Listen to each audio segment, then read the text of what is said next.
नमस्कार, सत श्री अकाल, आदाब। मेरा नाम मनदीप पुनिया है। आप सुन रहे हैं पंजाबी रेडियो यूएस से। मैं एक बार फिर हाजिर हूं नए बुलेटिन के साथ और शुरुआत करते हैं आज की मुख्य खबरों से। बुलडोजर जस्टिस को लेकर जम्मू कश्मीर विधानसभा चुनाव में इशू बनाया जा रहा है। वहां पर नेशनल कॉन्फ्रेंस पार्टी के उपाध्यक्ष उमर अब्दुल्ला ने स्टेटमेंट देते हुए कहा है कि सुप्रीम कोर्ट ने बुलडोजर जस्टिस को गैरकानूनी ठहराया है, लेकिन यूपी में फिर भी मुसलमानों के घर तोड़े जा रहे हैं। पहलवान विनेश फोगाट और बजरंग पूनिया आज औपचारिक तौर पर कांग्रेस पार्टी में शामिल हो गए हैं। उन्होंने मल्लिकार्जुन खड़गे की अध्यक्षता में आज पार्टी की सदस्यता ग्रहण की है। इसको लेकर सोशल मीडिया पर दो तरफा बयानबाजी हो रही है। एक लोग कह रहे हैं कि इन्होंने पहलवान आंदोलन राजनीति करने के लिए ही किया था, और दूसरे लोग ये कह रहे हैं कि कांग्रेस ही असली मास्टरमाइंड थी। कंगना रनौत की फिल्म इमरजेंसी के ऊपर रोक लग गई है। आज उन्होंने ट्विटर पोस्ट लिखते हुए कहा कि भारी मन से बताना पड़ रहा है कि इमरजेंसी के ऊपर रोक लगा दी गई है, जल्दी हम नई डेट बताएंगे। हरियाणा विधानसभा चुनाव को लेकर बीजेपी पार्टी ने 67 लोगों को टिकट अनाउंस कर दिए हैं। उसके बाद बीजेपी पार्टी में लगातार बगावत देखी जा रही है। लगभग 200 से ज़्यादा नेता छोड़ चुके हैं, जिनमें 32 ऐसे बड़े नेता हैं जिन्होंने पार्टी छोड़ी है। सिद्धू मूसेवाला कत्ल केस में आरोपी गैंगस्टर लॉरेंस बिश्नोई को लेकर आज पंजाब और हरियाणा हाईकोर्ट में सुनवाई हुई, जिसमें पंजाब के चीफ सेक्रेटरी को जज ने डांटा है। उनके ऊपर फटकार इसलिए लगाई गई क्योंकि उन्होंने जेलों में जैमर लगाने को लेकर सवाल किया था। आज पंजाब के दो पूर्व मंत्री मनप्रीत सिंह बादल और सुच्चा सिंह लंघा ने श्री अकाल तख्त साहिब पर जाकर माफ़ी मांगी है। दोनों जनों का नाम उस लिस्ट में शामिल था जिनको सिख पंथक मसलों को लेकर नोटिस भेजा गया था और उनसे जवाबदेही मांगी गई थी। ऐसे श्रोमणी अकाली दल के 17 पूर्व मंत्रियों को नोटिस भेजे गए थे।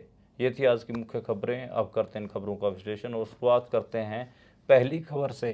पहली खबर जम्मू कश्मीर विधानसभा चुनाव को लेकर है। वहाँ पर जो पूरे इंडिया में मुस्लिम माइनॉरिटीज़ के खिलाफ अत्याचार हो रहे हैं, वो एक बड़ा चुनावी मुद्दा बनता जा रहा है। आज नेशनल कॉन्फ्रेंस के उपाध्यक्ष उमर अब्दुल्ला ने यूपी में मुसलमानों के घर तोड़े जाने को लेकर इशू बनाया। उन्होंने कहा कि सुप्रीम कोर्ट ने बुलडोजर जस्टिस को गैरकानूनी ठहराया है। यूपी में मुसलमानों के घरों के ऊपर बुलडोजर चला के उनको तोड़ा जा रहा है। यूपी में मस्जिदों के ऊपर ताले लगाए जा रहे हैं। ये सब बातें हमसे छिपी नहीं हुई हैं। इट मीन्स वो जो मुस्लिम मेजॉरिटी है जम्मू कश्मीर की, उसमें जो इंडिया की जो मुस्लिम माइनॉरिटी है उसके साथ जो कुछ हो रहा है उसको लेकर वो वहाँ पर चुनावी मुद्दा बनाना चाह रहे हैं। और सुप्रीम कोर्ट ने 2 दिन पहले ही स्टेटमेंट दी थी। मुझे लगता है कि जो इंडिया में मुस्लिम माइनॉरिटीज़ के साथ बुलडोज़र नेशनलिज्म और बुलडोज़र जस्टिस के नाम पर जो कुछ हो रहा है वो वाकई में बहुत गलत है। और ये देखो, चिंता का इशू तो है ही, विषय तो है ही, और दुनिया भर के मुसलमान इसके बारे में बात भी कर रहे हैं कि कैसे भारत जो अपने आप को सेकुलर मुल्क क्लेम करता है, उसमें मुसलमानों के घरों को बुलडोज़र से तोड़ा जा रहा है। जैसे अदालत ने भी ये कहा था कि जो आरोप तय करने और उसके बाद दोषी बताना कि दोषी है या नहीं, या फिर सज़ा देना कोर्ट का काम है, प्रशासन का काम नहीं है। प्रशासन का ये काम अपने आप क्यों कर रहा है, इसको लेकर और गैर कानूनी बताया था, अनकॉन्स्टिट्यूशनल बताया था। तो एक हिसाब से इस पूरी जजमेंट की पूरे इंडिया में बात तो हो ही रही है। और जम्मू कश्मीर में क्योंकि विधानसभा चुनाव हैं और सिर्फ मैं कहूँ तो अभी 11 दिन बचे हैं पहले फेज़ के चुनाव को लेकर, तो इस वजह से ये इतना बड़ा इशू बन रहा है। और नेशनल कॉन्फ्रेंस कहीं ना कहीं इस इशू को ज़्यादा ड्राइव कर रही है।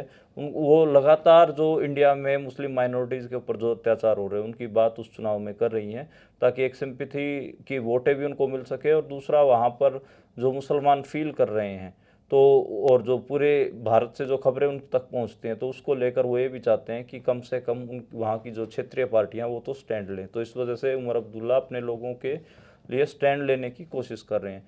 वहीं दूसरी ओर जो केंद्रीय गृह मंत्री अमित शाह, उन्होंने भी आज ट्विटर पर एक उर्दू में पोस्ट डालकर कहा कि वे भी संकल्प पत्र जम्मू कश्मीर चुनाव के लिए पेश करने वाले हैं। जम्मू कश्मीर में बीजेपी भी चुनाव लड़ रही है, लेकिन हम सबको पता है कि कश्मीर वैली में तो बीजेपी का कुछ खास होना नहीं है। लेकिन उसमें उन्होंने लिखी क्या बात है, जम्मू कश्मीर के बारे में उन्होंने लिखा है कि वहाँ पर पहले आतंकवादी हॉटस्पॉट होता था और अब वो पर्यटक हॉटस्पॉट बनता जा रहा है, और वो श्री नरेंद्र मोदी की देखरेख में हो रहा है, बीजेपी की वजह से हो रहा है। तो मुझे लगता है कि जम्मू कश्मीर को आतंकवाद का हॉटस्पॉट बताना बहुत वाहियात टिप्पणी है। और आज के समय में तो मैं कहूँगा कि वहाँ पर नॉर्मल सी रिटेन ही नहीं हुई है, वहाँ के जो स्टेटहुड के राइट्स थे वही छीन लिए गए।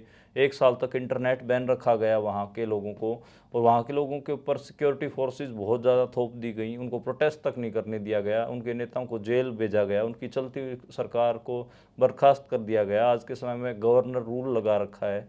तो इसको आप ये बता रहे हो कि पर्यटक हॉटस्पॉट बनता जा रहा है, टूरिस्टों की जगह बनती जा रही है, और आतंकवादी हॉटस्पॉट होता था। मेरे को लगता है ये बहुत ख़राब स्टेटमेंट है। और जम्मू कश्मीर कोई ऐसी चीज़ नहीं है कि वो दुनिया भर से जो सैलानी आए, टूरिस्ट आए, उनको दिखा के और वापस भेज दे, और उन वहाँ के जो नागरिक हैं उनके जो ह्यूमन राइट्स हैं या फिर उनके जो सिविल राइट्स हैं उनके बारे में कोई बात ही ना करे। तो मुझे लगता है कि वहाँ के स्टेटहुड की भी बात होनी चाहिए, और जो वहाँ के ह्यूमन राइट वायलेशन है उसके बारे में भी बात होनी चाहिए। लेकिन खैर, अमित शाह बीजेपी के लिए आश्वस्त हैं कि वो अगर इस किस्म की बात करेंगे तो वहाँ पे बीजेपी को वोट मिल जाएंगे। मुझे लगता है कि बीजेपी को ऐसे वहाँ पर वोट नहीं मिलेंगे।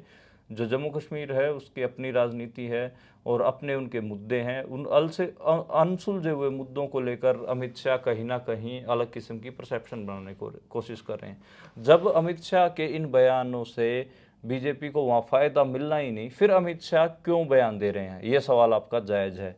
वो इस किस्म के बयान इसलिए दे रहे हैं, उनको पता है कि जम्मू कश्मीर में हमारा कुछ बनना नहीं, ना वहाँ पर ज़्यादा सीटें हैं, लेकिन बाकी का जितना भी मुल्क है उसमें वो नेशनलिज्म का मुद्दा बना सकते हैं। जम्मू कश्मीर के ऊपर राजनीति करके पूरे मुल्क से वोटें खींच सकते हैं, सीटें जीत सकते हैं। यानी कि पहले तो कम गिनती के लोगों का डर दिखा के ज़्यादा गिनती के लोगों को का वोट लिया जाता था।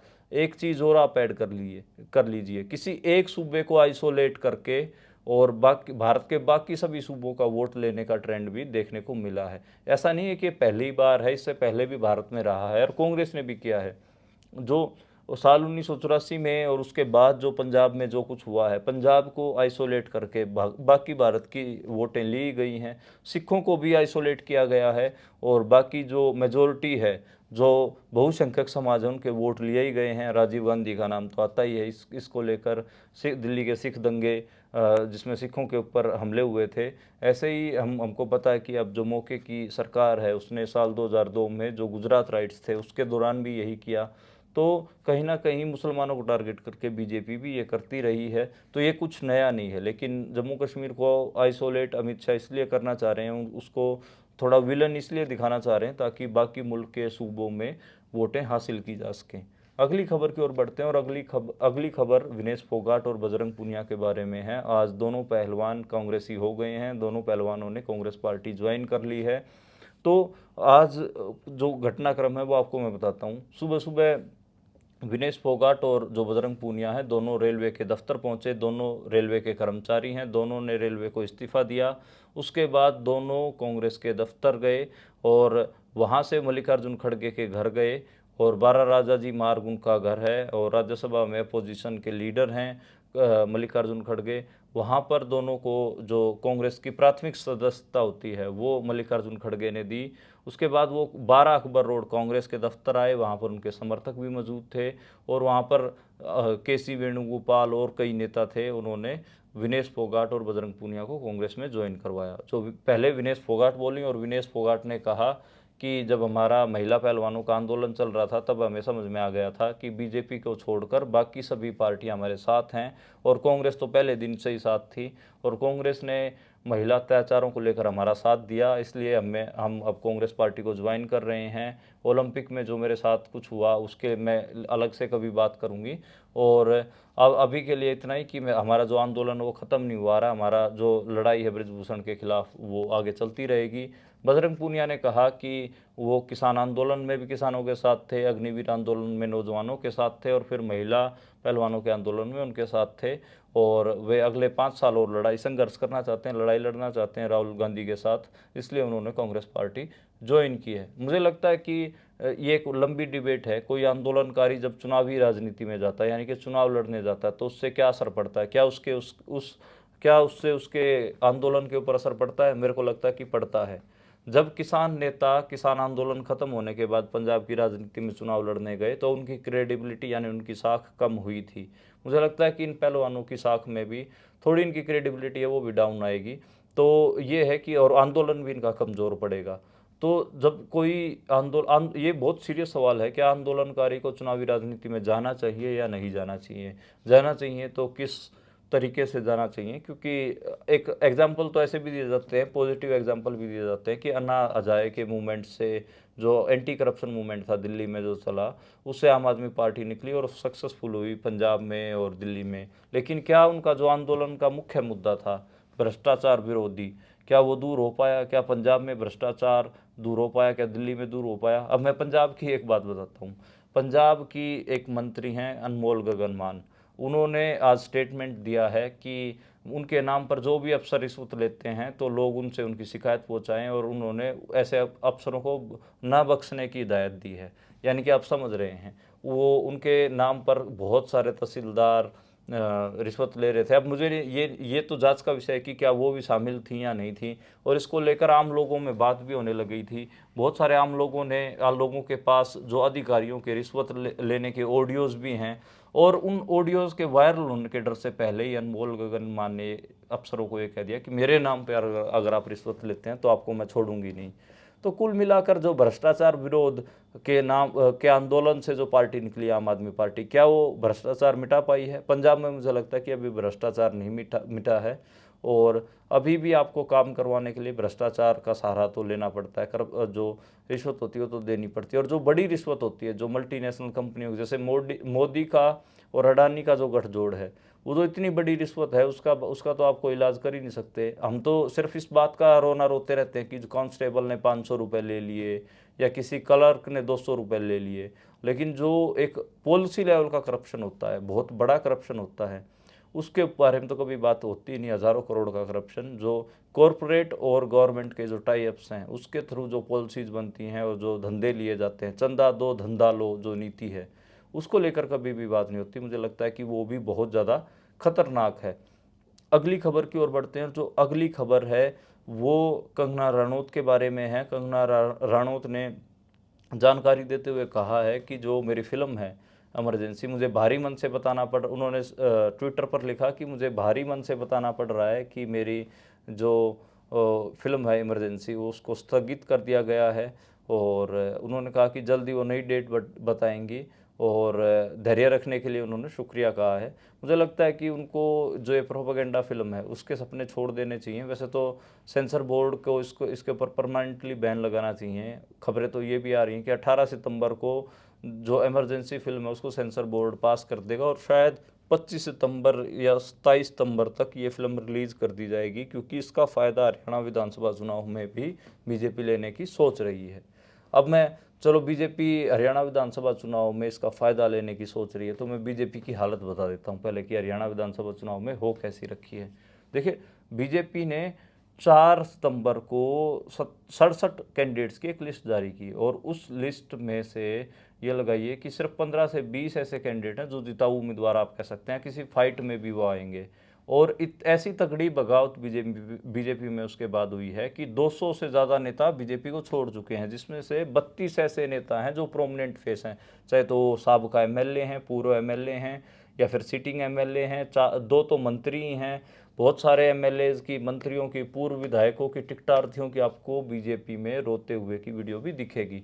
हरियाणा बीजेपी में बहुत बुरा हाल है। हालांकि ये हाल है तो कांग्रेस पार्टी में भी होना। एक बार कांग्रेस पार्टी की लिस्ट को अनाउंस होने तो, जैसे ही कांग्रेस पार्टी की लिस्ट, टिकटों की लिस्ट आएगी, उसमें भी बहुत ज़्यादा हंगामा होने वाला है, और उसमें भी बहुत सारी नाराज़गियाँ, बहुत सारे लोग कांग्रेस को छोड़ेंगे। खैर, अगली खबर की ओर बढ़ते हैं, और जो अगली खबर है वो आम आदमी पार्टी के पूर्व मंत्री राजेंद्र पाल गौतम के बारे में है। आज वो कांग्रेस पार्टी में शामिल हो गए हैं। राजेंद्र पाल गौतम के बारे में मैं इसलिए जिक्र कर रहा हूँ, एक तो वो आम आदमी पार्टी में एक ऐसे दलित नेता थे जो दलितों के मुद्दों को जानते थे, लेकिन उनको पार्टी से बाहर निकाल दिया गया। क्यों निकाल दिया गया? क्योंकि उन्होंने एक आयोजन में बुद्ध धर्म की 22 जो प्रतिमाएं, जो बाबा साहब अम्बेडकर ने जो दलितों को जो सुनाई थी, और वो बौद्ध धर्म जिन उन्होंने अपना लिया था बाबा साहब अम्बेडकर ने, वो सब वैसा ही आयोजन एक दिल्ली में किया, जिसके बाद विरोध होने लगा, और ये कहा जाने लगा कि ये तो हिंदू विरोधी हैं। इसके बाद अरविंद केजरीवाल ने उनको मंत्री पद से हटा दिया, उनको पार्टी से बाहर निकाल दिया। वैसे तो अरविंद केजरीवाल बात करते हैं कि उनके ऑफिस में दो लोगों की फ़ोटो रहती है, एक शहीद भगत सिंह, दूसरे बाबा साहब अम्बेडकर।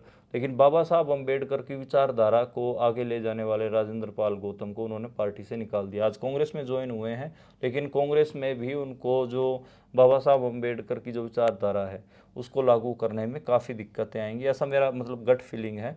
हो सकता है कि क्या पता ऐसा ना हो, लेकिन ये मेरी गट फीलिंग है। अच्छा, एक मैं बुलडोज़र नेशनलिज्म, बुलडोज़र जो जस्टिस है उसके बारे में जो मैं बात कर रहा था, तो उसमें मैं तो ये बता रहा था कि जो जम्मू कश्मीर विधानसभा चुनाव है वहाँ पर ये मुद्दा बन रहा है, लेकिन यूपी में एक अलग ही राग अपना हुआ है। और जो AK शर्मा हैं योगी आदित्यनाथ की कैबिनेट में सीनियर मंत्री हैं, ऊर्जा मंत्री हैं, उन्होंने कहा है कि जो बुलडोज़र जो न्याय है वो बिल्कुल सही है। इससे जो आतंकवादी और जो माहौल ख़राब करने वाले लोग हैं उनके ऊपर लगाम लगती है। सुप्रीम कोर्ट को इन सब बातों का नहीं पता है, यानी कि उन्होंने सुप्रीम कोर्ट के का जो बयान है उसी की खिलाफत कर दी है। और यूपी में तो जो योगी की सरकार है वो लगातार जो बुलडोज़र से मुसलमानों के घर तोड़ने की बात है उसको जस्टिफाई करती रही है। अगली खबर की ओर बढ़ते हैं, और अगली खबर हरियाणा विधानसभा चुनाव को लेकर है। हरियाणा विधानसभा चुनाव में कांग्रेस पार्टी और आम आदमी पार्टी का अलायंस होता नहीं दिख रहा है, और सीटों के सहमति की शेयरिंग पे सहमति नहीं बनी है। इसके अलावा जो अखिलेश यादव भी 1-2 सीटें मांग रहे थे, उन्होंने भी अपना किनारा कर लिया है। उन्होंने ये कहा कि बड़ा दिल रखने की ज़रूरत है, और ऑल द बेस्ट कांग्रेस को कहा है। तो एक हिसाब से जो आम आदमी पार्टी का और कांग्रेस का जो समझौता है वो किस लिए नहीं हो रहा, उसका एक कारण तो यही है कि जो सीटें हैं आम आदमी पार्टी वो ज़्यादा मांग रही है, कांग्रेस कम सीटें देना चाह रही है। तो एक कारण तो ये है। और दूसरा, आम आदमी पार्टी को ये भी लग रहा है कि दिल्ली में फिर कांग्रेस पार्टी से उनको अलायंस करना पड़ेगा। तो कई ऐसी चीज़ें हैं जिसको लेकर चीज़ें नहीं हो पा रही। हालांकि राहुल गांधी चाहते थे कि हरियाणा में आम आदमी पार्टी और कांग्रेस पार्टी का अलायंस हो। पंजाब की कांग्रेस पार्टी ने इसका विरोध भी किया। उन्होंने कहा कि लोकसभा में आपने हरियाणा और दिल्ली में अलायंस किया था, लेकिन उसका कोई फ़ायदा हुआ नहीं।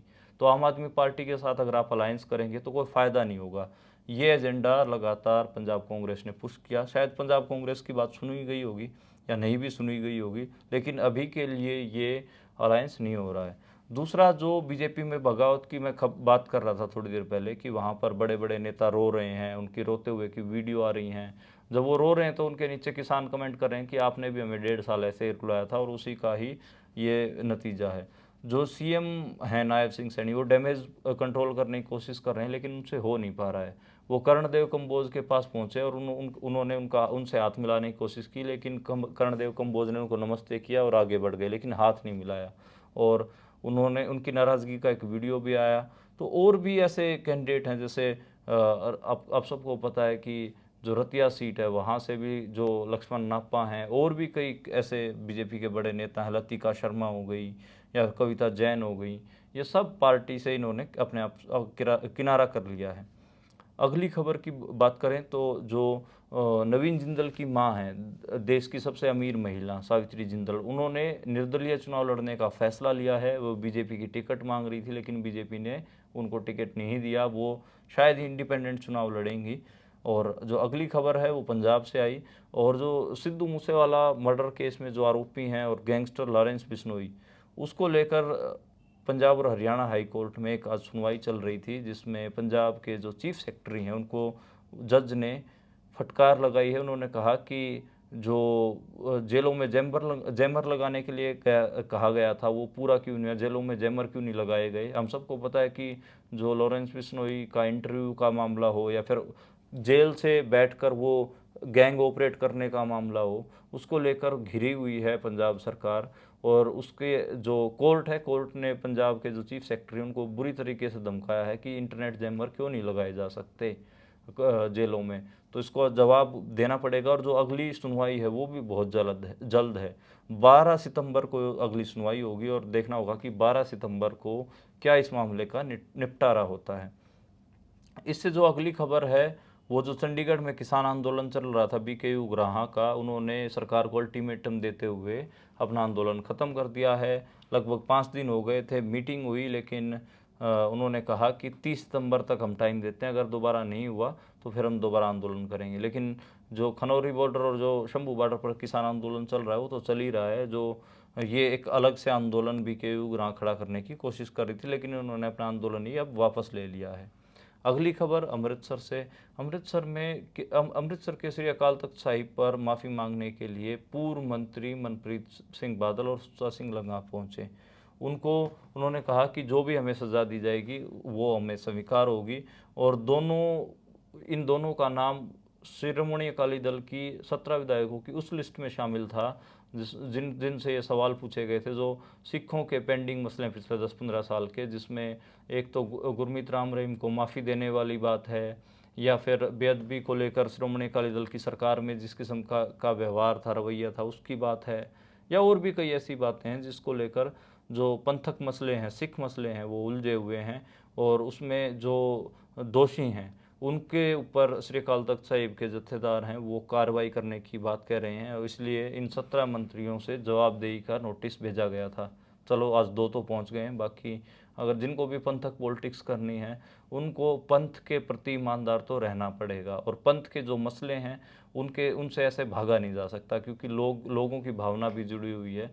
दूसरा, एक मैं तो ये भी मानता हूँ कि आपकी नैतिक जिम्मेदारी भी बनती है कि एक जो रिलीजियस माइनॉरिटी है इंडिया में, सिख धर्म के लोग हैं जो, उनके साथ पहले ही इतने अन्याय हुए हैं, अगर उन्हीं के ही लोग, उन्हीं से जो चुने हुए नुमाइंदे हैं वो भी उनके साथ अन्याय करेंगे, तो मेरे हिसाब से जो सिख धर्म की जो पॉलिटिक्स है वो पीछे ही जाएगी। इस वजह से मुझे लगता है कि इस पे जो सिखों के पेंडिंग मसले हैं उसको लेकर, खासकर इंटरनल, मैं ये नहीं कह रहा हूँ कि जो आपके सरकार के साथ हैं दूसरों के साथ उनको ही सुलझा लीजिए, कम से कम जो इंटरनल पेंडिंग मसले हैं जिनके ऊपर जो बनती सज़ा है वो दी जानी चाहिए, और इंटरनल पेंडिंग मसलों को हल किया जाना चाहिए।